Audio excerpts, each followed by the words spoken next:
दोस्तों नमस्कार, मैं सुबोध कुमार। आप देख रहे हैं खबर नेशनल टाइम्स। बसपा सुप्रीमो को लेकर बड़ी खबर। दलित आरक्षण सुप्रीम कोर्ट के फैसले पर सभी बोले, लेकिन मायावती ने मोदी का दिल ही दुखा दिया। ये बड़ी खबर है। आपको बता दें कि सुप्रीम कोर्ट ने राज्य सरकारों को अधिकार दे दिया है कि वो दलितों, अनुसूचित जाति यानी एससी में जातीय उपवर्गीकरण कर सके। इससे व्यापक तौर पर आरक्षण का दायरा बढ़ाने का प्रयास माना जा रहा है, लेकिन वंचितों के नाम पर राजनीति करने वाले कुछ नेता बेफर पड़े हैं। सुप्रीम कोर्ट के फैसले का विरोध करने वाले बड़े चेहरों में एक बहुजन समाज पार्टी प्रमुख मायावती भी हैं। मायावती ने सुप्रीम कोर्ट के फैसले का विरोध करने वाले अन्य किसी भी नेता के मुकाबले बहुत तीखी प्रतिक्रिया दी। उन्होंने कहा कि दरअसल कोर्ट के मार्फत आरक्षण खत्म करने की साजिश हो रही है। उन्होंने सीधा सीधा केंद्र में सत्ताधारी भारतीय जनता पार्टी का नाम लिया है। ध्यान रहे कि आरक्षण खत्म करने के प्रचार ने ही बीजेपी को इस लोकसभा चुनाव में 240 सीटों पर लापटका है। खासकर उत्तर प्रदेश में बीजेपी को सबसे बड़ा झटका लगा, जहां पे 62 से घटकर 33 सीटों पर सिमट गई।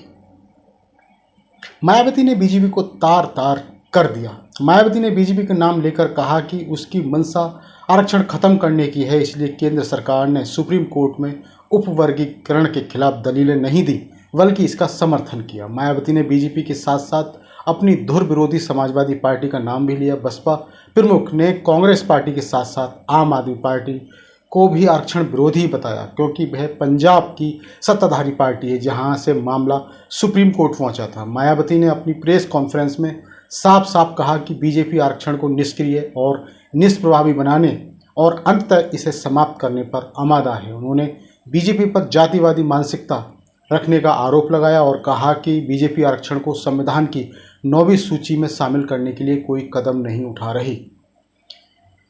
इन पार्टियों की जातिवादी मानसिकता बिल्कुल नहीं बदली है और वे लोग कोर्ट का सहारा लेकर पहले आरक्षण को निष्क्रिय और निष्प्रभावी और फिर अंततः इसे समाप्त करने पर उतारू हैं, ये मायावती ने कहा। सिर्फ मायावती ने बीजेपी की दुखदी रग पर हाथ रखा। सोचिए, मायावती पर बीजेपी की बी टीम होने का आरोप लगता रहता है। बीजेपी विरोधी कई दल खुलकर कहते हैं कि मायावती चुनावों में बीजेपी की बी टीम की भूमिका निभाती है। बीते लोकसभा चुनाव सहित कुछ अन्य चुनावों में मायावती की निष्क्रियता इन आरोप को और भी गहरा बना दिया। लेकिन अब मायावती ने सुप्रीम कोर्ट के फैसले पर जिस तरह अन्य दलों के नेताओं से काफ़ी हटकर सीधे बीजेपी को निशाना बनाया है, वह काफ़ी दिलचस्प है। यूँ कहें कि मायावती ने बीजेपी की दुखती रग पर हाथ रख दिया। उत्तर प्रदेश में ही सपा समेत दलित राजनीति करने वाले अन्य सभी दलों ने सुप्रीम कोर्ट के आदेश पर अपनी राय रखते वक्त बीजेपी का जिक्र करने से परहेज किया। इसी तरह बिहार में लालू प्रसाद यादव की आरजेडी हो या महाराष्ट्र में प्रकाश अंबेडकर की वंचित बहुजन अघाड़ी, किसी ने बीजेपी पर डायरेक्ट अटैक नहीं किया। इन सभी दलों ने सुप्रीम कोर्ट के फैसले से असहमति जताई है, लेकिन मायावती अकेली है जिन्होंने सीधे सीधे तौर पर बीजेपी पर आरक्षण खत्म करने की साजिश रचने का गंभीर आरोप लगाया है। उन्होंने कहा कि बीजेपी वाले अपने आप को SC ST समाज के लोगों का हितैषी होने का दावा करते रहते हैं, लेकिन अगर इनकी नीयत और नीति में थोड़ी सी भी सच्चाई हो तो उन्हें बिना देरी किए आरक्षण को संविधान की 9वीं सूची में रखना चाहिए। मायावती ने पूछा, क्यों नहीं सुप्रीम कोर्ट में दी गई ये दलीलें। मायावती ने सोशल मीडिया प्लेटफॉर्म X पर अपनी प्रेस कॉन्फ्रेंस की कॉपी शेयर की है। मायावती ने कहा कि माननीय सुप्रीम कोर्ट के समक्ष इस उपवर्गीकरण के पक्ष में जोरदार दलील रखते समय बीजेपी द्वारा केंद्र शासित सरकार के attorney general, solicitor general, Punjab में आम आदमी पार्टी की सरकार के महाधिवक्ता, हरियाणा एवं चंडीगढ़ की ओर से अधिवक्ताओं ने एक महत्वपूर्ण तथ्य नहीं रखा है। बाबा साहब डॉक्टर भीमराव अंबेडकर द्वारा संविधान में लंबे विचार विमर्श के बाद बनाए आरक्षण के सिद्धांतों के साथ छेड़छाड़ करने का कार्य किया गया है, जो कि आरक्षण को पूरी तरह समाप्त करने की मानसिकता के साथ उठाया गया है। यह एक गंभीर कदम है। उन्होंने कहा कि वर्गीकरण के तहत जिन जातियों को लाभ से वंचित कर दिया जाएगा, उन जातियों में अभी भी लाखों व्यक्ति ऐसे होंगे जिनको आरक्षण का लाभ नहीं मिल पाया है। अब उन्हें अनुच्छेद 341 एवं 342 के तहत SC व ST वर्ग के समूह में होते हुए भी हमेशा के लिए आरक्षण से वंचित रहना पड़ेगा।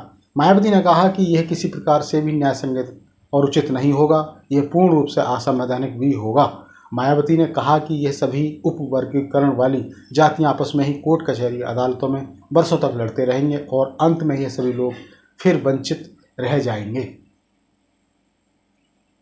बीजेपी अपने आप को SC ST समाज के लोगों का हितैषी होने का दावा करते रहते हैं, लेकिन अगर इनकी नीयत और नीति में थोड़ी भी सच्चाई है तो उन्हें ये काम बिना देरी करना चाहिए, ये बसपा सुप्रीमो मायावती ने बोला। यूं संविधान बदले बिना आरक्षण खत्म करने की साजिश। मायावती का कहना है कि सुप्रीम कोर्ट के फैसले के बाद दलित आपस में भिड़ेंगे और कोर्ट कचहरी का चक्कर लगाएंगे तो आरक्षण खत्म करने के लिए संविधान बदलने की नौबत ही नहीं आएगी। उन्होंने बीजेपी, कांग्रेस और सपा पर हमला बोलते हुए कहा कि इन पार्टियों ने केंद्र सरकार और राज्य सरकारों की तरफ से उचित पैरवी भी नहीं की। काफ़ी कुछ उपवर्गीकरण के पक्ष में दलीलें रखी हैं जिनसे कि मौजूदा चल रहे आरक्षण के विरुद्ध निर्णय आए। मायावती ने कहा कि इस मामले में माननीय सुप्रीम कोर्ट में उपवर्गीकरण की सुनवाई के दौरान ही भाजपा और कांग्रेस तथा इनकी सहयोगी पार्टियों में खासकर पंजाब की आप पार्टी की सरकार तथा समाजवादी पार्टी के रवैया से ऐसा लग रहा है कि इन पार्टियों की जातिवादी मानसिकता बिल्कुल नहीं बदली है। बसपा सुप्रीमो ने कहा कि ये पार्टियां कोर्ट का सहारा लेकर पहले आरक्षण को निष्क्रिय और निष्प्रभावी फिर अंततः इसे समाप्त करने पर उतारू हैं, ये मायावती बोल रही हैं।